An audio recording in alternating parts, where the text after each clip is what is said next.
Estamos de volta com o Casa Científica, o podcast que leva até você informação de muita qualidade e sempre com os melhores da sua área de atuação. Estou aqui com meu amigo Edival, hoje o tema promete. É isso, Rodrigo. Prazer muito grande estar aqui novamente com você, em nossa Casa Científica. Vai ser um tema, acho que bastante interessante para todos, que ninguém perca esse episódio. Vamos falar de oncogenética, o convidado já está ali, aguarda que voltamos já já.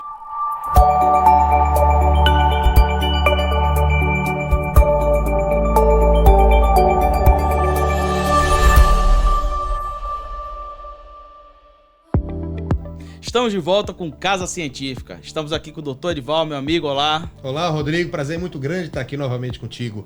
Hoje nós temos um convidado especial que vai falar sobre um tema palpitante. Estamos com o Dr. Samuel Afonseca, que é oncologista com formação em genética oncológica, uma pessoa com grande experiência, um grande nome na oncologia da Bahia. Vai ser uma honra pra gente, vai ser um prazer muito grande conversar com esse homem. Obrigado pelo convite, meus amigos. Eu queria dizer que, em primeiro lugar, eu me sinto em casa na Casa Científica, porque há 43 anos eu nasci na Santa Casa de Feira de Santana. Então, me sinto em casa e à vontade para estar aqui batendo esse papo com vocês. Mais um que nasceu aqui na Santa Casa de Feira de Santana, fico feliz por isso. Eu nasci lá, Samuel, então é uma felicidade muito grande saber que a Santa Casa de Feira de Santana, ao longo de sua história, prestou serviços e ainda presta serviços inestimáveis a não só a população de Feira de Santana, mas a toda a população baiana. E o tema de hoje é um tema muito curioso, vai gerar muita curiosidade, que é a oncogenética. Então gostaria de começar te perguntando se existe algum teste genético que pode estimar o risco de uma pessoa vir a ter algum câncer. Sim, Rodrigo, existe.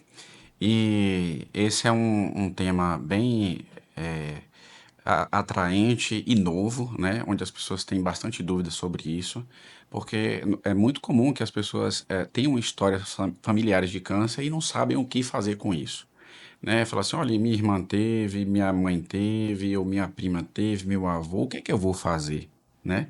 A gente sabe que os fatores ambientais são determinantes no surgimento do câncer. Eu poderia dizer que em 90% dos casos é um ambiente que prepondera, né? Mas em 5 a 10% dos casos, a gente pode ter o risco hereditário, ou seja, eu já nasci com um risco maior do que a população de ter câncer, através de uma mutação genética que eu posso ter herdado da família. Tá certo? E isso, a primeira pista para a gente pensar nesse assunto é a história familiar. E com a história familiar, a gente pode se direcionar a testes genéticos. O que é um teste genético? Você vai na corrente sanguínea pegar uma amostra do DNA do indivíduo, né? Então, aquele DNA vai ser sequenciado e a gente vai procurar pela falta de genes que nos protege de ter câncer. E quando você perde um desses genes, ou seja, um desses genes para de funcionar, o seu risco de câncer pode ser muito maior do que a população geral. Então, hoje a gente tem mais de 180 genes relacionados a câncer, né? Os mais explorados são os relacionados a câncer de mama, ovário, próstata, que são os tumores mais comuns, né? Tem uma prevalência muito maior. E esses testes, que há 20 anos atrás eram impagáveis, eram caros, hoje eles são acessíveis à população, né? Não são tão baratos ainda, girando em torno de R$ 1.000, R$ 1.500, mas estão disponíveis para aquelas pessoas que precisam desse teste. Então, existe esse teste, é um sequenciamento do DNA e a gente pode, através desse teste, calcular o risco que aquela pessoa tem de ter câncer e nos programar para prevenir e evitar que isso aconteça. Estávamos conversando aqui um pouquinho antes da gente iniciar o episódio, e você me lembrou, na verdade, de um caso de uma artista famosa americana, acho que é Angelina Jolie, que ela fez um exame de sangue desse, né? Detectou que ela tinha uma anomalia e ela fez até uma retirada da mama profilática, né? Fala um pouquinho sobre esse caso específico, que é muito curioso assim para mim, e acho que as pessoas também vão se lembrar desse caso. Como é que a oncogenética interferiu no cuidado preventivo de uma paciente? Pois é, Edival. Angelina Jolie foi um marco, um ícone da predisposição hereditária ao câncer e do aconselhamento genético, porque ela é uma artista famosa de Hollywood e resolveu, por indicação médica, ela aceitou retirar as mamas para não ter câncer de mama. Ela não tinha câncer, mas ela tinha a Ela era mãe, saudável. ela era uma mulher saudável, por volta dos seus 35 anos, e ela tinha ali a mãe, a avó e uma tia que tiveram câncer de mama e ovário precoce. Precoce que a gente fala antes dos 60 anos, principalmente abaixo dos 50 anos. Nesta época, no ano 2000, 2003, foi concluído o sequenciamento do genoma humano, que levou uma década para a gente sequenciar pela primeira vez todo o código genético e custou mais ou menos uns 3 bilhões de dólares investido, é, é, um esforço conjunto de vários países para que isso acontecesse. Então, na época que a Angelina Jolie resolveu fazer um teste genético, ela não fez a retirada das mamas sem um teste genético. Ela fez um teste genético e nessa época a gente conhecia dois genes chamados BRCA1 e 2, né? E quando você perde esse gene, o seu risco de câncer de mama sobe de uma média de 13% ao longo da vida para 70% ao longo da vida.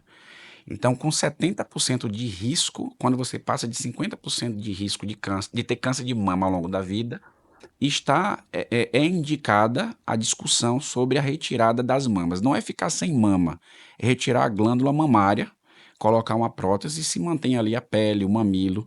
Então, esteticamente, não é alguém que vai ficar sem mama. É uma cirurgia que retira o tecido glandular, que é onde surge o câncer de mama. Então, a Angelina Jolie chamou a atenção no mundo para a possibilidade de realizar um teste para saber se o risco, se eu tiver um risco muito alto de ter câncer de mama, eu posso fazer alguma coisa para isso. E ela testou, encontrou e fez. E certamente, se isso não fosse conhecido, muito provavelmente ela teria tido câncer de mama. A gente sabe que essa mesma alteração, que é uma das mais conhecidas, que é a BRCA1 e 2, ela também aumenta o risco de câncer de ovário de 2 a 3% ao longo da vida para 40%. E isso acontece ali por volta dos 40 anos. Então, depois de que você constitui sua prole, tem seus filhos, você também tem a indicação de tirar o ovário, que é uma doença que é de difícil rastreamento e uma doença normalmente mais grave do que o próprio câncer de mama. Então, assim ela fez, isso chamou a atenção do mundo e eu digo que ela foi uma pedra angular ali para a disseminação da informação da oncogenética, que é a possibilidade de prevenir câncer em pessoas que têm um altíssimo risco de ter câncer por uma alteração hereditária presente na família. Pelo que você fala aí, Samuel, é uma coisa interessante que houve um barateamento desses custos relacionados a esses testes, mas que ele se presta a não necessariamente a população geral.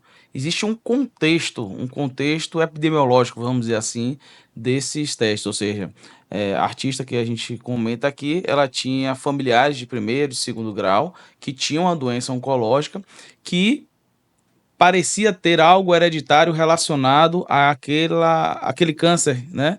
E a possibilidade dela ter câncer. Então, é isso mesmo. Então, esses testes genéticos, eles precisam ter necessariamente um contexto familiar para ser melhor indicado, ou seria um teste de rastreio para toda a população? Como é que você pensa com relação a isso? É, jamais um teste de rastreamento para toda a população. Não. A gente testa para aquelas pessoas que têm um alto risco. Normalmente, pessoas que já tiveram câncer são as que são mais testadas, tá? Porque a maioria dos cânceres relacionados ao ambiente, eles acontecem tardiamente, normalmente após os 60 anos. A idade é um principal fator de risco para ter câncer. Por quê? Porque a gente tem um maquinário de proteínas que reparam os erros do DNA que vão acontecendo todo dia. A gente troca de pele a cada 7 dias, troca de intestino, a gente é um organismo dinâmico.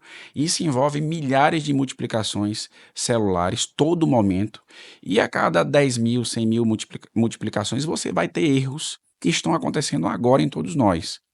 A gente tem um sistema de reparo que vai lá reparar esse erro. E esse sistema funciona muito bem até a sexta década de vida. Quem é que chama atenção para um teste genético? Quem são as pessoas que seriam mais elegíveis a realizar isso? Por exemplo, pessoas que tiveram câncer precisam de aconselhamento genético. Por quê? Se ela teve um câncer fora da idade padrão, por exemplo, o câncer de mama mais comum é na sexta década, mas a gente encontra na Unacom, por exemplo, mulheres com câncer de mama aos 26 anos, aos 28 anos. Olha, isso tem alguma coisa estranha. Por que que o sistema de reparo falhou tão cedo?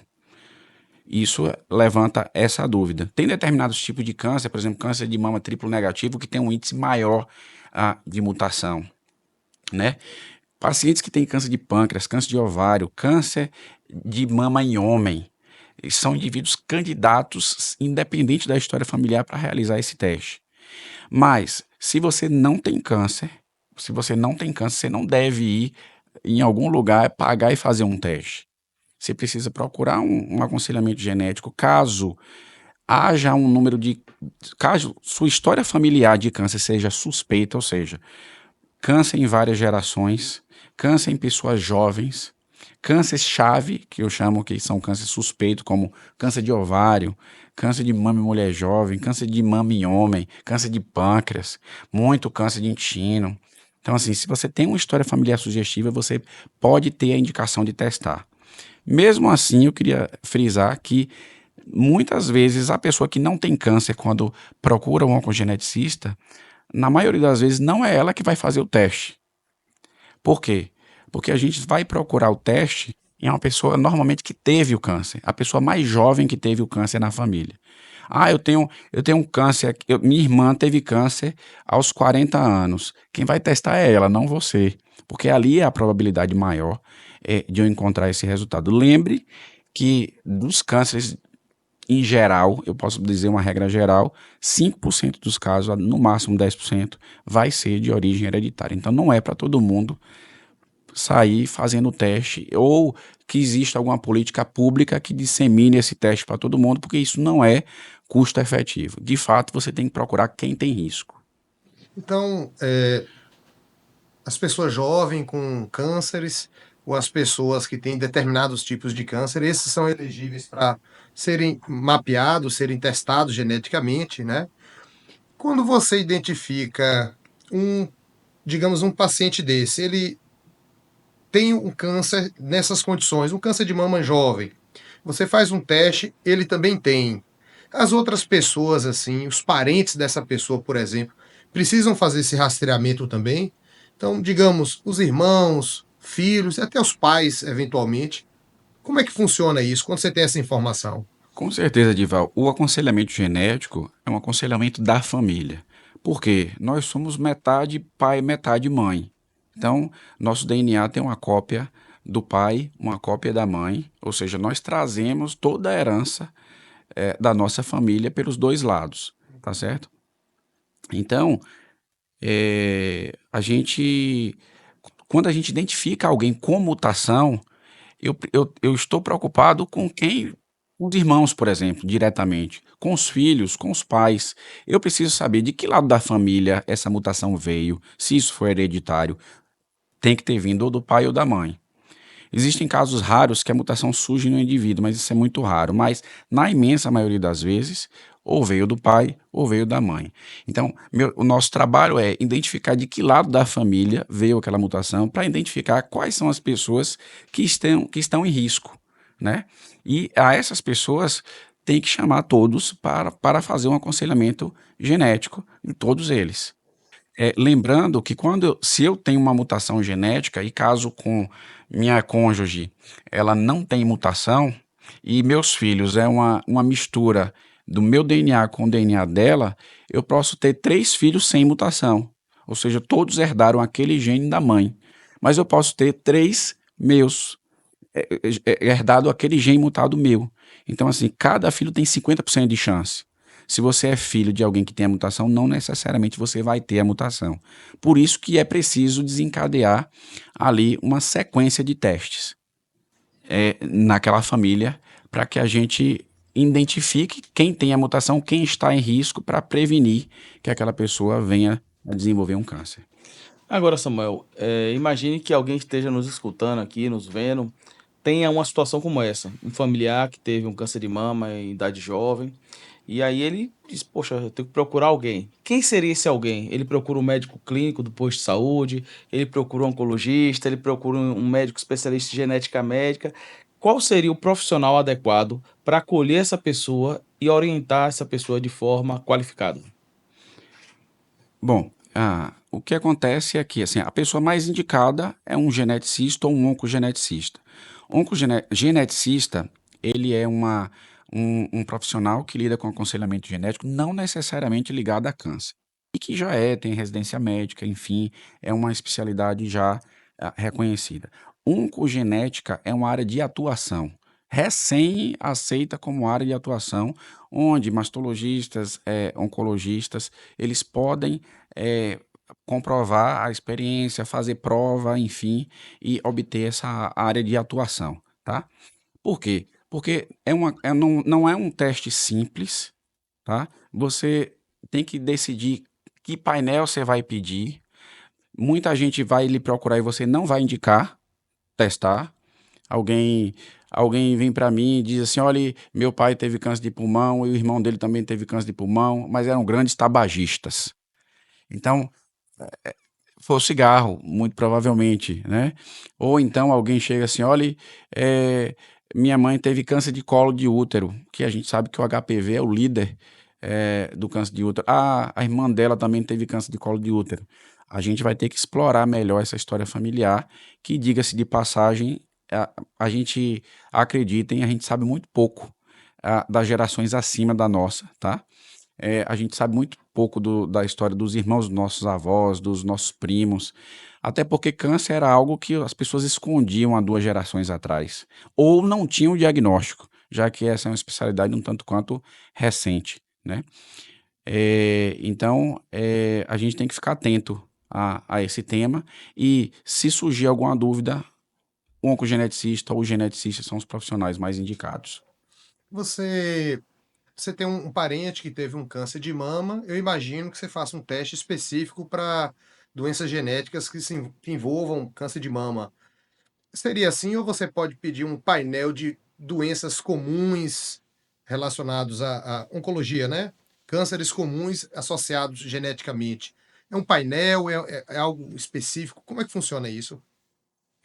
A gente tem mais ou menos por volta de 180, 190 genes ali relacionados a câncer, tá? Mas relacionados a todo tipo de câncer, inclusive neoplasias hematológicas e tudo mais. Esses painéis normalmente são mais caros, né? E se isso aquilo não está dentro de um contexto clínico, eu não vejo por que, se o custo for uma limitação, você tem que pagar. De repente, a gente vai fazer uma política pública para identificar as pessoas de altíssimo risco, para tentar viabilizar, através de algum programa, para aqueles pacientes. Seria um painel adequado para aquela suspeita.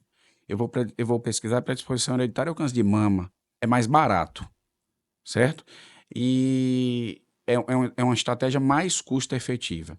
Outra coisa, um teste genético ele pode dar uma série de alterações que, de fato, não tem nada a ver com aquele indivíduo e que pode gerar estresse. Aquela informação pode gerar. Você tem uma mutação que ela tem uma baixa penetrância. Baixa penetrância, quando eu falei que a mutação da Angelina Jolie ele traz um risco de 70% de câncer de mama, isso é a penetrância do gene. Eu tenho genes que vai aumentar 2%, 4%, vai aumentar 10%. Vai mudar alguma coisa? Entende? Então, assim, normalmente muda genes de alta penetrância ou de média penetrância, onde você vai mudar a forma de você acompanhar e ver aquele indivíduo. Então, hoje, eu acho que no nosso contexto social Brasil, eu acredito que painéis mais estreitos, curtos e específicos para aquele indivíduo seja mais custo efetivo. Você fala de um tema que é amplamente complexo, com perdão do exagero do vernáculo aqui, mas é muito difícil até porque é muito recente, né, Samuel? E eu fico pensando assim, se 90 a 95% é relacionado ao ambiente, grosseiramente falando, de 5 a 10% é hereditário, e que dentro do componente genético existe essa questão relacionada à penetrância. Eu queria saber de ti o seguinte: existe também uma relação entre o que é genético com o que é ambiental, porque veja, se você faz um teste genético e há uma alta penetrância de um determinado tipo de câncer, vamos dizer, para facilitar, o câncer de pulmão. Se eu entendo que ele tem uma alta chance de ter um câncer de pulmão, eu vou reforçar as informações e vou reforçar as medidas preventivas relacionadas ao ambiente para que eu mitigue essa chance. Ou seja, existe a interação entre o genético e o ambiental que pode fazer com que esse crescimento da incidência seja exponencial? Excelente pergunta, Rodrigo. Muito, muito boa pergunta. Porque é o seguinte, por exemplo, o gene, a gente sabe por que que aquelas 30% daquelas pessoas que têm o BRCA2 não apresentam nada, né? Então, tem a interação com outros genes e tem a interação com o ambiente, com certeza. Por exemplo, existe um gene chamado P53 que é uma síndrome de Linfraumene. Linfraumene, P53 é um gene muito importante na apoptose, ou seja, na morte celular programada. É um mecanismo que nos protege de câncer. Se o paciente tem um P53 mutado e ela tem um câncer de mama, eu não devo fazer radioterapia, porque o risco de eu causar um câncer com radioterapia é alto nessa paciente. Ou seja, é um ambiente, eu estou dando uma radiação numa célula que não se protege da radiação. Eu tenho que ter muito cuidado com a exposição de radiação a essa paciente. Então é preferível que eu faça uma mastectomia do que eu faça uma cirurgia conservadora para evitar uma radioterapia nessa paciente com a mutação no gene P53. Se a paciente tem um risco alto de câncer de mama, eu tenho que ter muito cuidado com a reposição hormonal. Eu tenho que fazer exercício físico, porque a gente sabe que sedentarismo aumenta o risco de câncer de mama, a obesidade aumenta o risco de câncer de mama, a ingesta de álcool, cigarro, má alimentação aumenta o risco de câncer de mama, por exemplo. Então, se eu tenho uma predisposição hereditária a câncer de intestino alta, por causa de uma mutação genética, eu tenho que ter cuidado com minha alimentação, eu tenho que evitar a obesidade. Então, é sempre uma interação do ambiente. Eu tenho que, se minha casa não está favorável, eu tenho que me proteger mais do ambiente, com certeza. Quando você tem, no exemplo que a gente utilizou de Angelina Jolie, ela tinha um gene, a gente sabe que pode dar câncer de mama, e a solução ali, direta desse diagnóstico, foi a mastectomia profilática, né? Mas eu imagino que tem alguns tipos de cânceres que você não teria assim, uma intervenção, uma cirurgia, algo assim tão evidente. Mesmo assim, vale a pena fazer? Qual seria a importância disso para alguns cânceres que eventualmente você não teria como tratar a princípio? É, mama, ovário, útero, por exemplo, em linte, que a gente também tira útero, tem pacientes que têm a polipose adenomatosa familiar, que tem que tirar o intestino grosso todo preventivamente. Normalmente esse paciente tem centenas de pólipos, enfim. Mas, por exemplo, eu tenho várias genes que predispõem a câncer de pâncreas, e eu não vou tirar o pâncreas do indivíduo profilaticamente, né? Mas eu posso fazer um rastreamento para identificação de lesões precoces. Porque o segredo Fazer mais exames, você fala? eu posso fazer um ultrassom endoscópico, eu posso fazer ali uma ressonância, eu posso seriar marcador, Uhum. né? É, outra coisa, tem pacientes que têm uma síndrome de Lynch, por exemplo, que você não tem indicação de tirar o intestino, mas ele tem um alto risco de ter câncer de intestino. Mas eu tenho uma colonoscopia, a colonoscopia nesse indivíduo vai ser mais frequente do que na população geral, entende? Então, eu tenho uma predisposição a câncer de estômago que não aumenta tanto, mas é maior que a população. Eu posso rastrear com endoscopia.